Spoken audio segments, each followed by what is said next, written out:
You're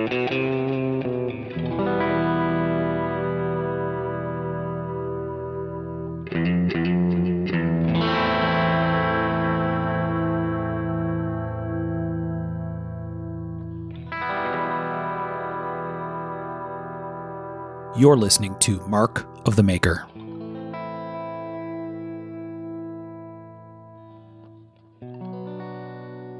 Hey everybody, you're listening to Mark of the Maker, and I'm Mark Steiner. This is the second of our minisodes that we're experimenting with here about influences, and we're going to take another shot at these. People seem to really enjoy the first one that Sean did, so we'll give a shot at another one. So with me today is Mr. Tom Crine. How are you, Tom? I'm doing good. Looking forward to this. Yeah, it should be cool. So, like I said, these were mainly about influences, and so Tom's going to spend some time talking about someone and a knife and some other things. And so, Tom, you want to kind of give folks an intro on who you want to talk about today? Sure. So, I want to talk about James A. Keating, Master at Arms. He was very influential early on in my knife making career, and specifically the knife that he designed, the Crossada. First came across his work when I worked for Bob Dozier. This would have been like 1994. And at that time, Bob was building the Crossadas for James Keating. I can remember being in the shop and having seen the Crossadas in work, in process, and thinking, wow, that's pretty awesome. And later on, I got a chance to work with him, and that's kind of what we're going to talk about. Very cool. So James Keating, Keating, right? Correct. And spell Crossada for the folks that we have a lot of Googlers that listen to the show. People tend to look things up while we're going through things, and spell Crossada for folks so they understand what you're talking about. Okay. It's Crossada. James was early on in my awareness of him. He was very big on Bowie fighting. That was kind of the first time I saw him. He has a series, and there's still an awesome series available on his website, which is James A. Keating. But if you click on his 3 DVD sets or whatever, you can get the Comtech Bowie knife fighting, and it's volumes 1 through 6. It works very well with any big knife, but it's geared towards use of the Crossada, or the Bowie knife specifically, and he uses the Crossada in there. And the Crossada it's a neat knife. It's a big knife. So you're looking at about a 12-inch blade. And when I worked for Bob, it was the first time I'd seen him or handled a big knife like that was of this quality. And there's some crazy things on the Crossada. And I pulled out, so when I was working for Bob, started in 94, in 1995 July issue of a magazine that's sadly gone now. It was called Fighting Knives. Greg Walker was the editor. The Crossada's on the cover. So this was a big deal while I was there and while we were building them. Which was really cool. But the Crossada gets its name from the quillions. So this has a set of screw-in brass quillions. So it's got, if you're looking down on it from above, you're going to see that it has the horns. So the guards look like horns, and it also has a Spanish notch, and those are for trapping. And then if you had time, you could screw in these quillions, and the quillions allow other ways of trapping, and that, if you look at it point on, forms the cross for the Crossada. Kind of interesting, and I'm not going to build anything with the screw-in quillions, but it was a very, very interesting design, and lots of thought went into this design by James Keating. So what you're talking about are these, they look like they're brass or bronze or something, and they screw into the hole just forward of the handle. Is that what happens? Correct. Yep. I still have brass quillions here in the shop from when we were making them. Cool. Yeah, they screw into that hole, and then it's basically another level of protection and trapping that you have. Huh. It's if you ever get a chance to watch him using the Crossada, it's amazing what he can do with it, with the notch and the horns and the quillions. This is the thing, Tom, where He's a I guess martial arts is the right word to use, right? Correct. He's a knife Yep. knife fighting tactics kind of a guy, right? That's what he's about. Correct. He also does all sorts of stuff. He does open hand martial arts. He's into combatives. So I think it's combat technologies is what he's all about. Okay. He has stuff on scarves, on hoops, on all sorts of crazy weapons that you would have access to, or in your daily life. Because weapons are all around us. They're not just guns and knives, and that was kind of his mentality. Right. So early on, I didn't really have a relationship with James. I just worked for Bob, and when we made the Crossada, it was we made them out of A2, and it was a dagger shaped blade. That was the only blade. And Bob, for whatever reason, would just use whatever A2 we had. We had a source for salvage A2 at that time, and sometimes we might get a piece that was an inch short, or 2 inches shorter, or 3 inches shorter, and Bob would just make the Crossada, but make the blade shorter. Huh. And so there's, of the Dozier Crossadas, most of them are the full size, but like James's wife Norma had one with like a 2 or 3 inch shorter blade, and just because it's easier to manipulate. But there was no consistency, and it was that was one of the things that frustrated James, and I think Bob also got tired of making them, because the Crossadas it's a lot of work. They're big. When you're grinding a blade that is 12 inches long, it's a lot different than grinding a blade that's 2 or 3 inches long. Right. Especially these were 1/4 inch, so it's a lot of stock to remove. Wow. So we made the Crossada, and I met James at Blade, and we started developing a relationship. And James is a really, really good dude. I really admire what he's done and what he's brought to the game. And his DVDs were really influential. After I moved on from working for Bob, I watched all this stuff. The Draw Point series is basically a close quarter DVD set, and he still has it available.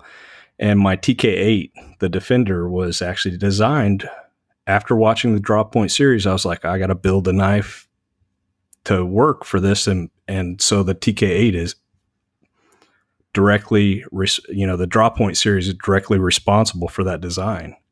Huh. And it's been a solid design for me, for 20 years, 20 years. I glued some up today.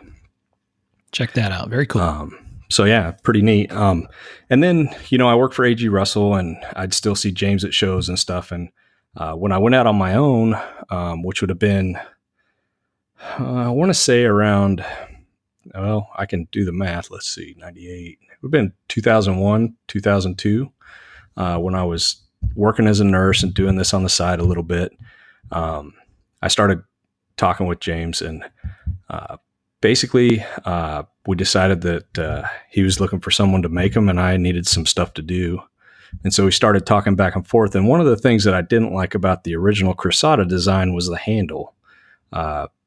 The handle didn't have, if you've listened to our ethnic knives episode, it didn't have that flare at the back. And this is kind of a heavy weight forward blade. And so to me, it always felt like it wanted to squirt out of your hand if you're moving it fast, because there was no bird speak or flare at the back. So I talked to James, and I was like, hey, would you be okay if I redesign the handle for you? And if you look at the Crossadas being made since then, they've all got the handle that I designed. Right. And that has helped me a lot with my own big knife designs. I learned a lot when I did that, what feels good, what works. And so in 04, I think 05, I started doing some work with James, and we had gone through the design stuff, and we finally started making some. I know that there are some that I've made some in 05, because there's not very many pictures of them on the internet, but I found some, and I've dated my work since the start, so I could blow up and see that I know in 05 I was making them. Very cool. Basically, the the big knife series that he had was on the Bowies, and his big knife that he sold was a dagger. Right. So I talked to him again. I'm like, hey man, what about if I design a Bowie blade for the Crossada? Everything else would be the same. You know, we got the new improved handle, and then we'll just add a Bowie blade. So he was like, awesome. And I dug around and I found the original drawing from the engineer. I had an engineer doing my CAD work back then, and I found the original printout, and the date on it is August of 2004. Okay. And it has the new handle in both blade shapes. And so we started doing that. So I don't know. I honestly don't know how many I made over the years, but we made them about even numbers of Bowies and daggers after that.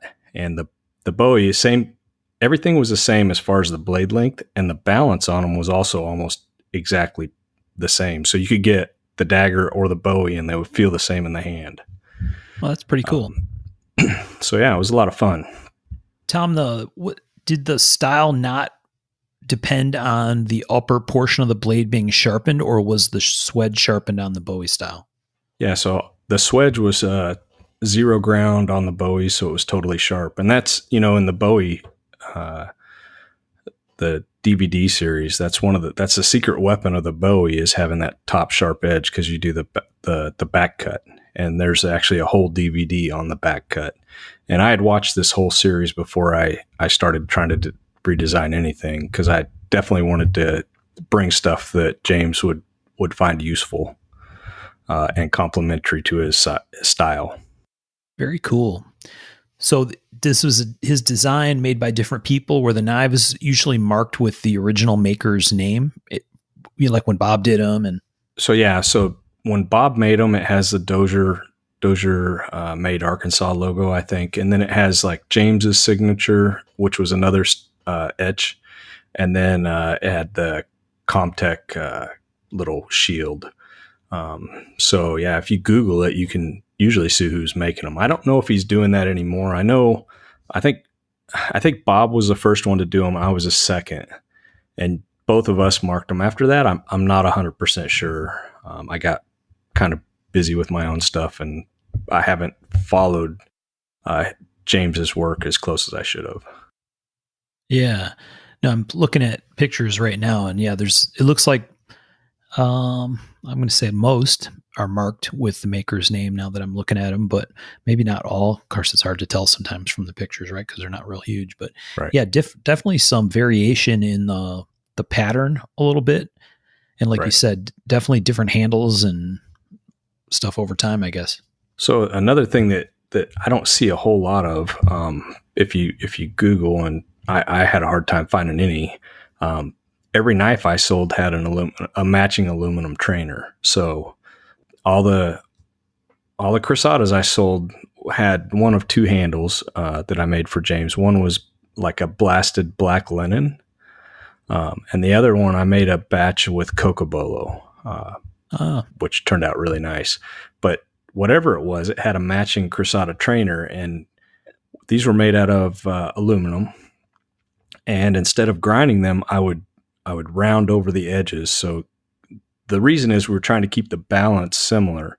And if you grind the aluminum, it'll get lighter. And also, if it's a trainer and you're using it fast, it's going to hurt less if it's not ground, because you've got, you're spreading out that impact over a wider area. Right. So I would just round the edge like where it was ground. So if it's a Bowie, it would have the clip and the primary edge rounded. And then it had a red micarta handle on it. And these trainers were built the same. The handle was shaped the same. Everything was the same, so that the hope was that you would be able to use it in training. And I think the trainer was probably part of the reason I stopped making them. Looking back, I honestly don't know why I stopped making them from James. I think probably similar reasons to Bob. They were a lot of work for what they were, for what I was getting paid at the time. Right. And that was my fault as much as anything. I should have communicated better, but I think I just kind of stopped. Yeah. Because the trainer would take a lot of work, and they were expensive to do. And the trainers, I didn't really, I wasn't getting compensated enough to do the work, and I got to where I really kind of hated doing it. And it wasn't James's fault; it was my fault for not communicating. Like I said, those big blades were hard to grind, but they taught me how to grind those big blades with the big, the dagger grinds and all that stuff. Right. Right. But you won't ever. I rarely see the trainers, and they all had red linen micarta handles, so you could look at it and see that it was a trainer right away. Okay. Yeah, I'm seeing a picture from an old eBay listing or something that has one of the Dozier marked ones. Yeah, and there's the knife, and then there's the trainer with the red handle and the sheath, and yeah, pretty neat. Oh, really? I wonder what. Oh, it's got the cord wrapped handle. It looks like a cord wrapped handle. Yeah. Yeah, I think that's later down the road, possibly. I don't know. I don't remember Bob ever doing any trainers, so maybe that was something that James was having done. Okay. But I don't ever remember. I know we didn't ever do any trainers when I worked for Bob. Okay. We just did the knives, but it does have the older handle shape, so that might be something that James was doing on the side. Yeah. Very cool. Yeah, it was a lot of fun. James is still doing instructions. He used to do the River of Steel. I think he might actually still do it, which was on the Salmon River, and they would have a week-long training class. And he was, I don't know, back in the day we had Fighting Knives, which was a magazine by editor Greg Walker. And then we had Tactical Knives, which Stephen Dick edited. And James wrote for both of those. I know for sure he wrote for Tactical Knives. And then there was another magazine that Nakawa, what was that magazine? He wrote for that quite a bit also. It was like a interim magazine. It was like based off the forum, one of the forums. Huh. But he wrote for that quite a bit. Has some books out. Pretty prolific writer. His videos are pretty awesome. His training videos, and he's got an active YouTube channel now. Really a good dude, and really super talented. And if you've ever wanted to get some insight on big knife use or smaller knife defensive use, his Bowie instructional DVD set and his Draw Point series are awesome. They'll open your eyes. Very cool. So this so what we talked about is this being about influences, and you mentioned already, Tom, that this was working on those influenced the design of your TK8 right. Or doing work as part of this kind of project influenced your TK8. What other ways do you think having made these Crossadas over time and working with James kind of shaped what you're doing today? Well, I mean, it helped me think about how a defensive knife or a tactical knife should be used, how it fits in the hand, how it should be secured. Also how to carry it, I mean, right. This kind, the Draw Point is actually as much about the carry system as a knife. It's about, striking from a sheathed position. So your knife is sheathed and you strike from there. Okay. Redesigning the handle on the Crossada, that was kind of a big thing for me, because I'd made big knives before then, and I'd had not as much success probably as I would have liked as far as my personal designs. I just, some of them just didn't feel right, but the handle on the Crossada, it's a big handle. I mean, it's big, but it feels good. It's a flat oval, so you know where your edge is at all times. It just put a lot of that, thought process in my head. And I haven't made a lot of big knives lately, in the last 6-7 years. But we're working on some bigger designs right now. We're bringing back some of the, like I do a Bowie, that's very similar to the Crossada Bowie that I designed for James, except it doesn't have the quillions. It doesn't have the horns. It doesn't have the notch. It's just, more of a simple Bowie. more historically, simple Bowie knife, but it has a sharpened swedge and it has the grip, similar grip to the Crossada design. And it works. It feels great. So, I mean, it's good to, see what other people think. And this is somebody that uses a knife day in and day out for combative purposes, not actually using it in combatives, but training. Right. So it was very good working with James. Yeah, well, it sounds like it was very much especially with you redesigning the handle and stuff, a collaborative thing at some level, right? Yeah, I think so. I think, I like to think I brought something to the Crossada with the Bowie blade shape and also the redesigned bird's head grip. So I think, I think I left my mark on the Crossada and James left his mark on me. So it was a symbiotic relationship. Yeah.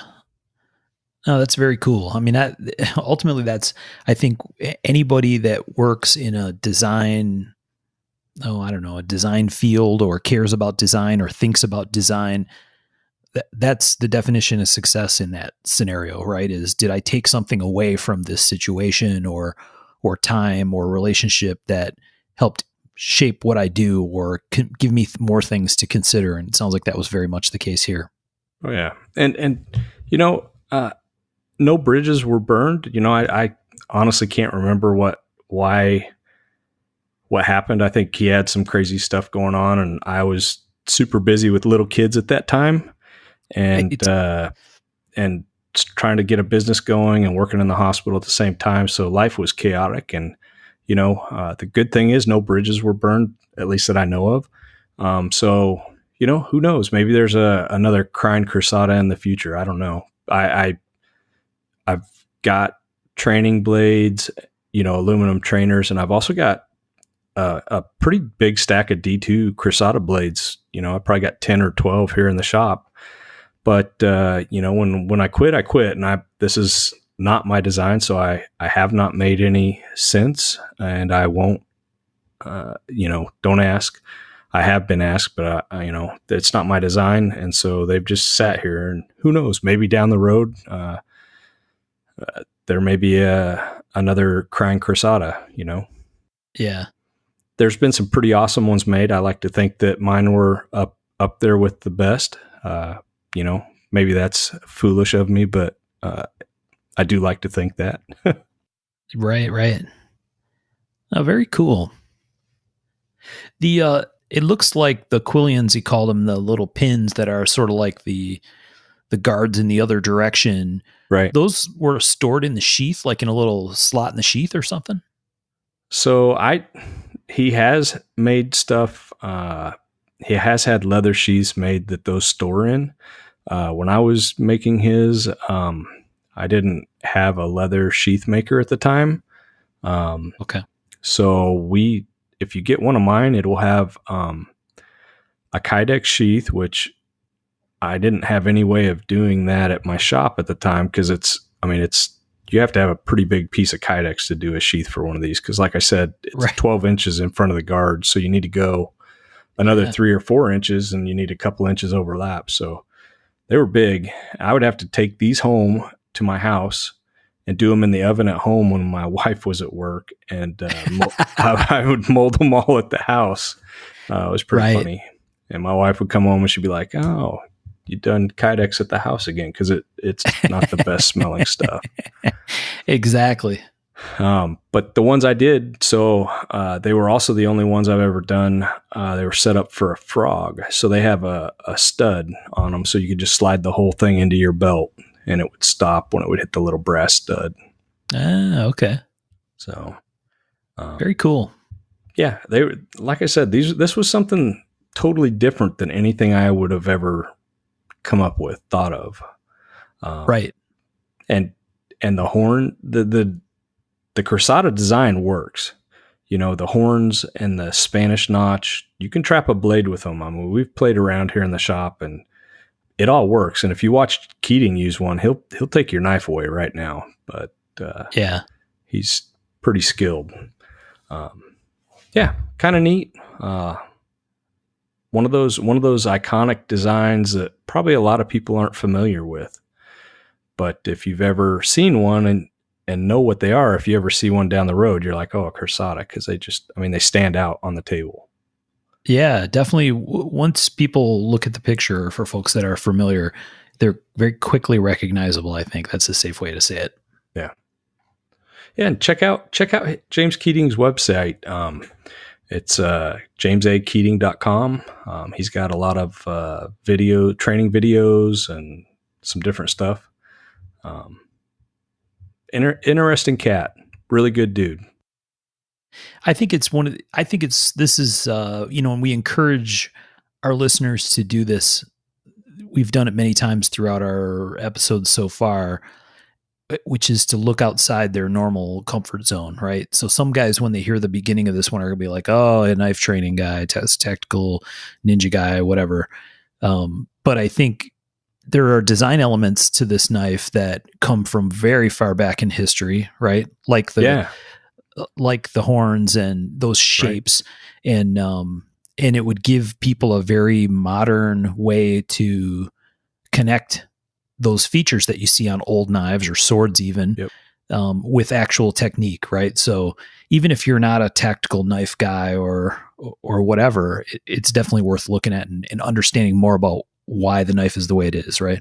Yeah, and with the Crossada, what James did is he brought different styles all together in one knife. So different functions that you wouldn't see together anywhere else are present on this knife, and they work together really well. Very cool. That's one of the things that James has always done really well is he's combined, he picks and chooses from different martial arts. And so he takes what works and combines it with other stuff. So you'll see stuff that you won't see together anywhere else. Yeah. Yeah, that was fun. I got to watch it so I can learn how to use my new Big Bear, Tom. Right? Dude, those things look awesome. Gonna tell you, I'm a little bit jealous. That mayo is huge. Yeah. Yeah. So Tom's talking about this. I had a Big Bear that David Sharp built for me, which came out amazing. It was an order. It was became a beautiful knife. And then Tom had sent a picture of a Mayo Big Bear, and it turns out it's a Mayo Bigger Bear. It's sort of like an extra long Big Bear that Tom Mayo built many years ago, and I managed to get my hands on that. So they're a pretty cool pair. Well, I figured I'd enable Mark. That's one of the things I like to do. And if you're going to have one Big Bear, you should have a collection of Big Bears. So, I mean, let's not go halfway here. Right. No, yeah, exactly. Thanks, Tom. Yeah, I'm there for you, Mark. Right. Amy says thanks too. Can't make everybody happy. She's like, where is this going exactly? I'm like, you know where it's going. Right. That's awesome. Yeah. It looks amazing. I didn't realize it was that big. And it's what I love about it. It's an iconic design from someone who normally you wouldn't associate with that design, Yeah. I'm thinking There's probably not many out there like it. Well, I think of this long one, he says it's the only one. See, that's even better. So, yeah, pretty cool. Great start to the collection. Yeah. Right. Well, and like you said, that to me, that was part of what got my attention when you sent it over to me was people don't think today, I mean, even though he made a lot of Loveless style knives, yeah, people that associate Mayo with knives today tend to associate Tom with folders, right? And tactical folders and blasted tie and other stuff. And so it's definitely outside the box from that perspective. So something different. Yeah, I love it. Big knives are fun, man. I hope people enjoyed this, and I hope that it gives them a little bit more insight on some of this stuff. Yeah, very cool. Great. Now another knife to add to my go track one down list. Thanks, Tom. You're welcome. I'm not going to apologize for that. I knew you wouldn't. All right. Well, thanks for talking to us about something very interesting and an influence in your timeline, Tom. Thanks, man. Had a great time. All right. So we're working on our next episode. We want to get this one out to you so you'd have something to listen to. And we'll get, I guess it's episode 19 out to you here in a little bit. Hope you enjoyed the conversation. Thanks, everybody. Thanks, guys. To